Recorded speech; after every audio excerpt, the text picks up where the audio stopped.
Alright, listen, there's no time for an intro to this video. If I don't get this trading hall connected up to our path system in the next 10 seconds, this world is going to self-destruct.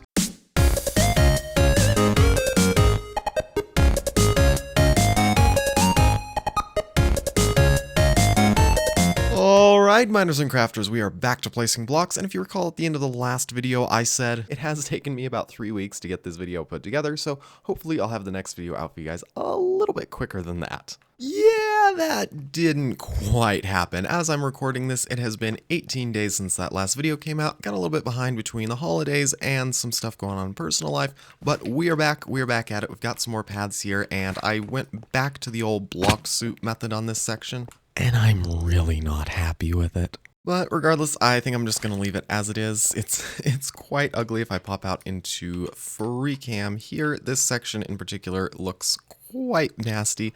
Up here in this little stretch here where it kind of snakes around, I kind of kept this theme down here that we had going with the cobble and the mud and some path blocks and stuff.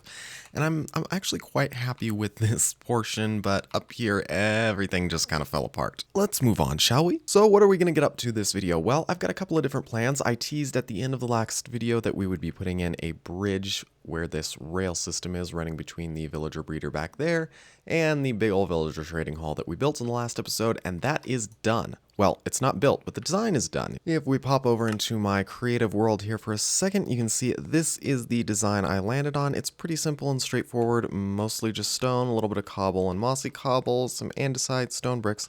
Overall, a very, very basic design, but that's kind of what I wanted through here. You can't go too crazy in this space because it's just not really a very large space, even though it feels like it walking back and forth a bunch. It's quite a small area, and this design, I think, kind of balances out well between bridging this gap here and not overshadowing the size of this trading hall up here.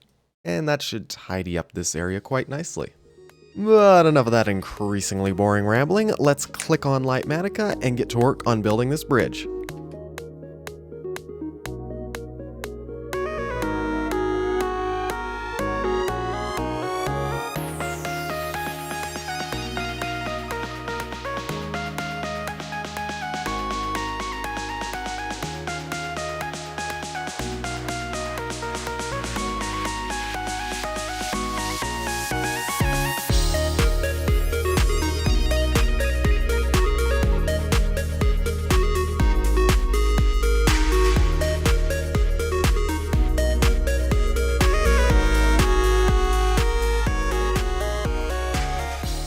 A little bit of building later, and we have got ourselves a bridge. Now, you already saw the outside design of this bridge in my testing world. However, what I did not mention are the transportation methods here. Now, first off, I will need to go through and put redstone blocks under these powered rails now, since there's no longer anywhere for the levers to go to power them. But that's okay, because we now have soul soil under these slabs here on the side, so we can go super duper speedy without the minecart or elytra. And then there are walls along the side here, and I chose to have slabs here instead of maybe something like carpet, so that I could easily jump over the edge if need be. And then if we pop over into my redstone testing world, I've actually been quite busy here. I've spent quite a few hours here in the last week coming up with some designs for this video. So I started off just sort of creating a palette here, picking out blocks from the Grand Exchange that we built in the last episode. And then I sort of just tried to build the base of something in kind of a similar fashion. I made some changes. You can see I added a little bit of copper. I replaced where there was blue terracotta in the original build with some quartz. And then once I had kind of a rough idea of what I wanted here in place, I used Lightmatica to copy and paste one of these spires or towers, whatever you want to kind of call this sort of conical shape here, onto the top here. Just copy and pasted that in, and it still needs a little bit of work, but I think this is still kind of a nifty design. I'd like to move over into our survival world at some point. Maybe not this video, but at some point. And if we pop inside for a second, my original plan, as you can see here, was to have this house a small melon and pumpkin farm. You can see I had the start of some redstone in here.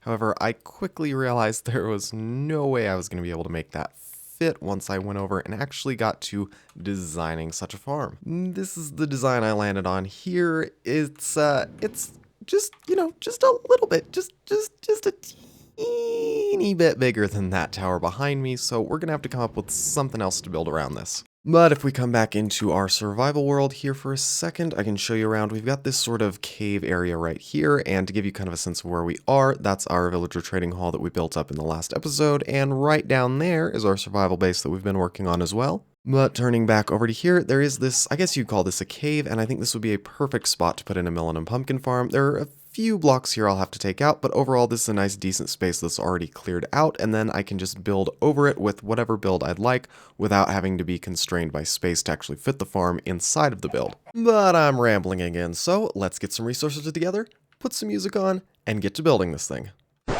Alright, I was just getting the resources together for building this farm, and I realized I'm going to need a lot of iron for all these pistons and a couple other resources such as hoppers, so I think we're going to need to build a farm to get the resources together, to build a farm to get the resources together to make use of a farm we built in the last episode. Okay, let's go!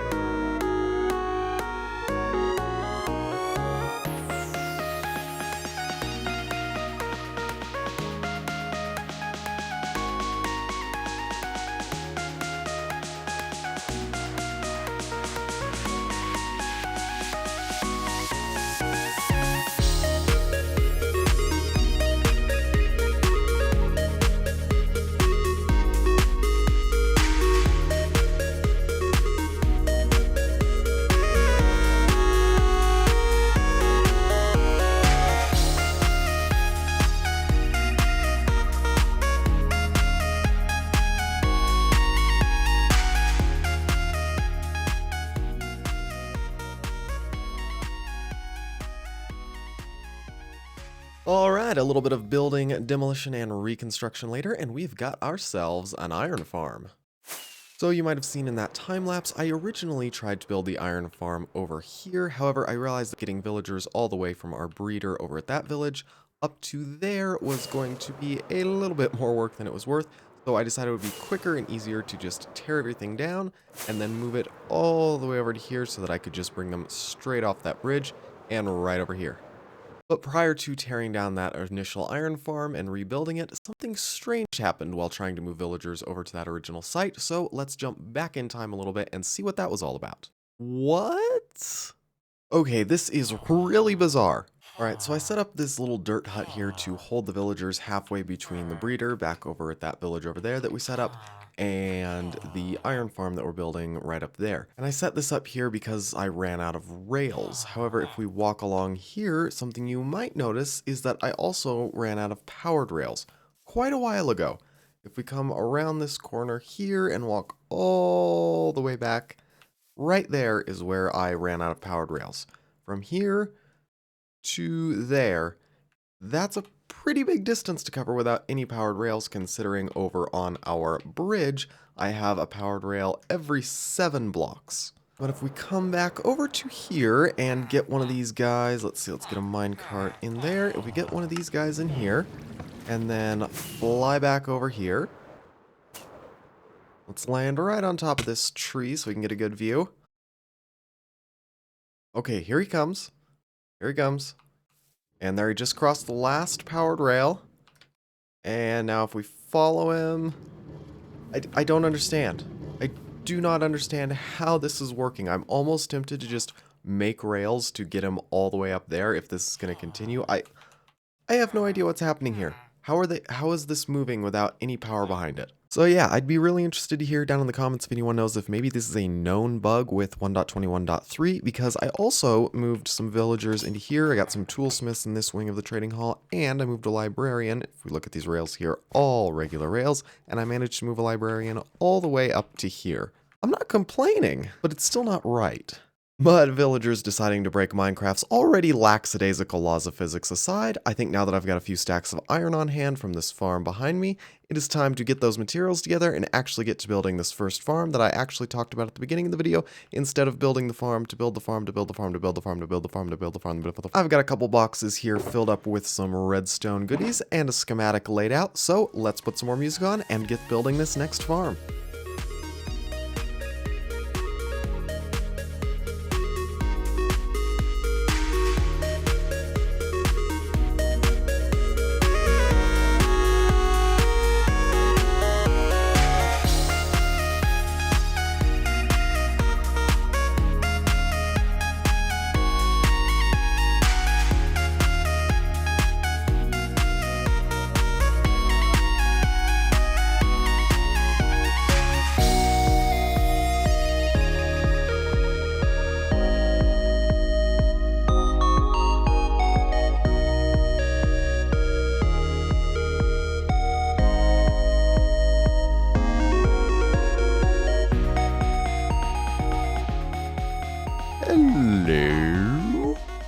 So, a couple hours AFK and we have got ourselves some goodies. Now, obviously this farm is not super efficient because, well, it's only 2 slices, but I still think this will be a good little supplement to other things to put in our trading hall. And since I still had a few stacks of dirt in my inventory from digging out some space down there, I decided to go around and fill in some of these areas where this trading hall was still just sort of floating up in the middle of the air, and it's not the prettiest terraforming in the world, but it gets the job done. It's better than it was. But of course, this video got its title for a reason, so the question then becomes, what farm are we going to do next? Well, this trading hall has been functioning as my primary storage area, and a very poor one at that. So I think in order to get wood for chests to make a storage system in a future video, I think we should build up a bamboo farm.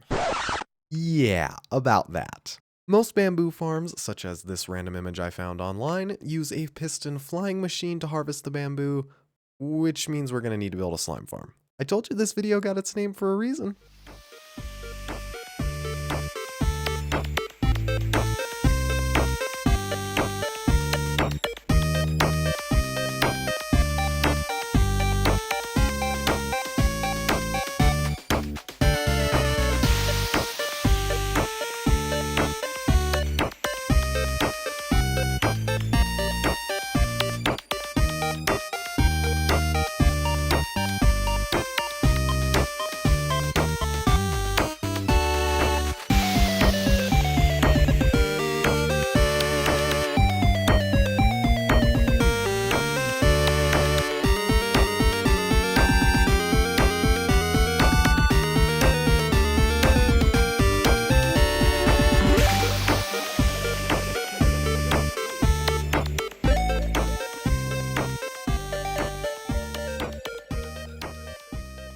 And a few hours of digging later, and we've got ourselves a giant hole. Now, for the farm itself, I think I might just kind of wing this. I've only ever built one slime farm before, and I also just kind of did that on the fly, and it worked pretty well, so I think I will just see what I can come up with here.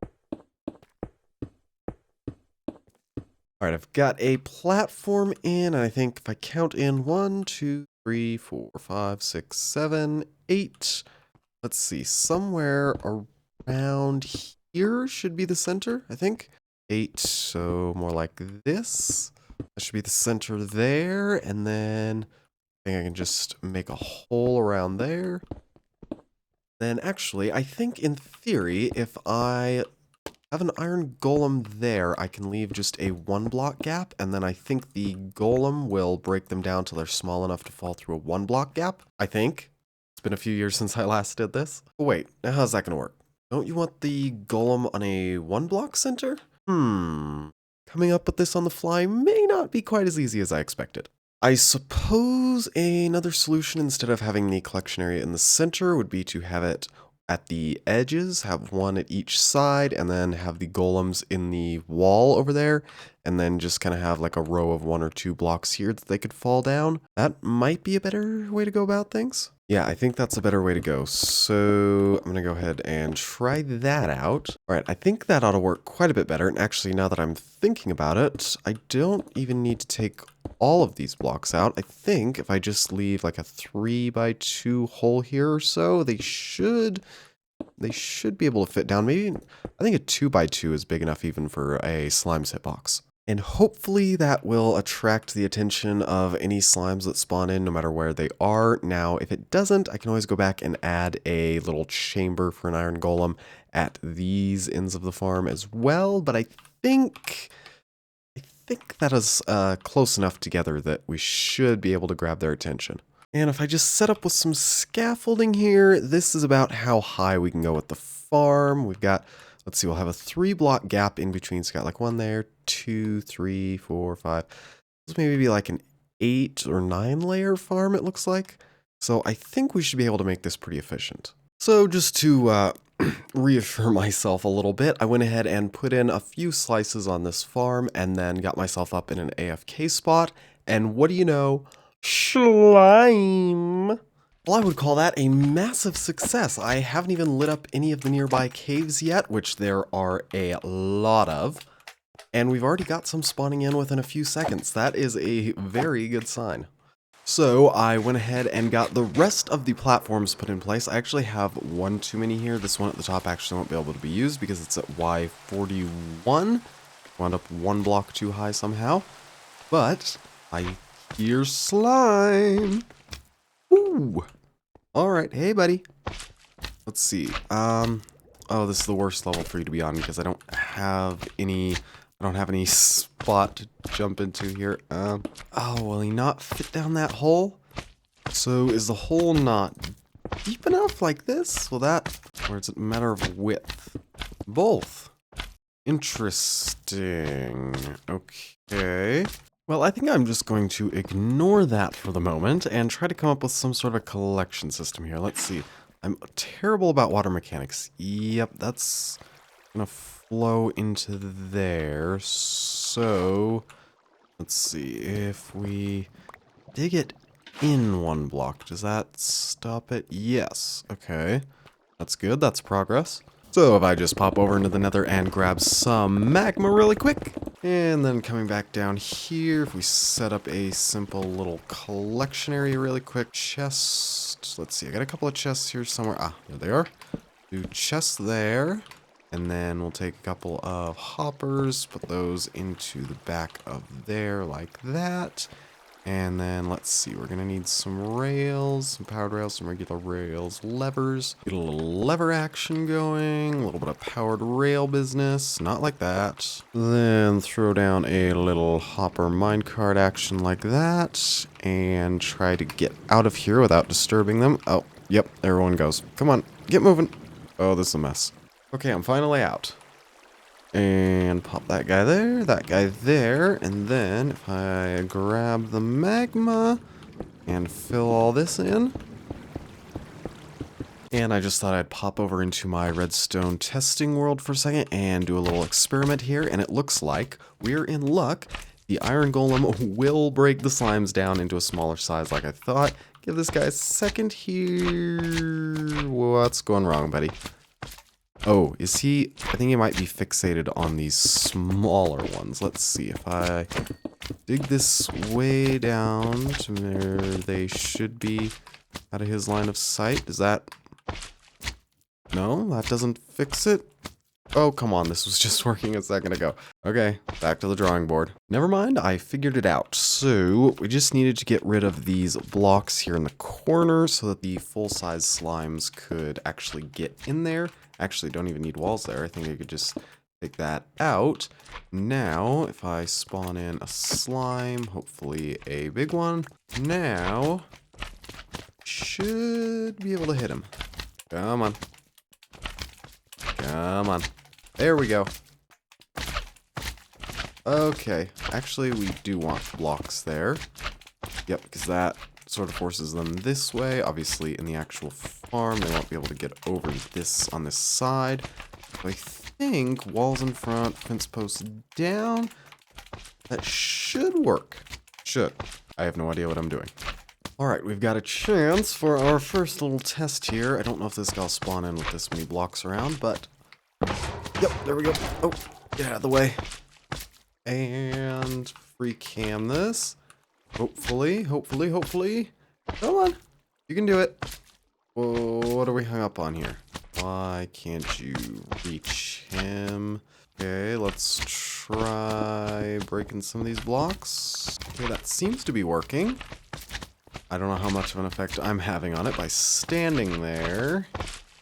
Alright, so I've had myself positioned outside in free cam for a little bit, just kind of keeping an eye on this while I was AFK up at the surface, and a couple of things are going on here. So, for one thing, the slimes are getting caught on this little ledge here, like you saw a second ago. So I think if I pull these blocks out and then replace them with trapdoors, that might help. Or actually, maybe just have no blocks here at all, because I think then they'll just fall down to the next layer of blocks. And then the other thing is that the iron golems aren't actually attacking. I don't know what's causing that, so... let's try pulling out some of these blocks here and see if maybe it's some kind of line of sight issue. Maybe they need a little more space to move around. I don't know. I've seen farms with iron golems in a 1x1 block space, so they should be fine in a 2x2. But we'll try this and see if we have any better luck. Oh, 15.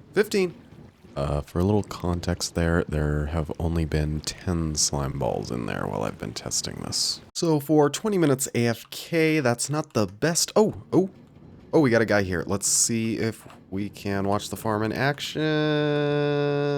Oh, we still got issues. Come on. Hit him. What are you doing?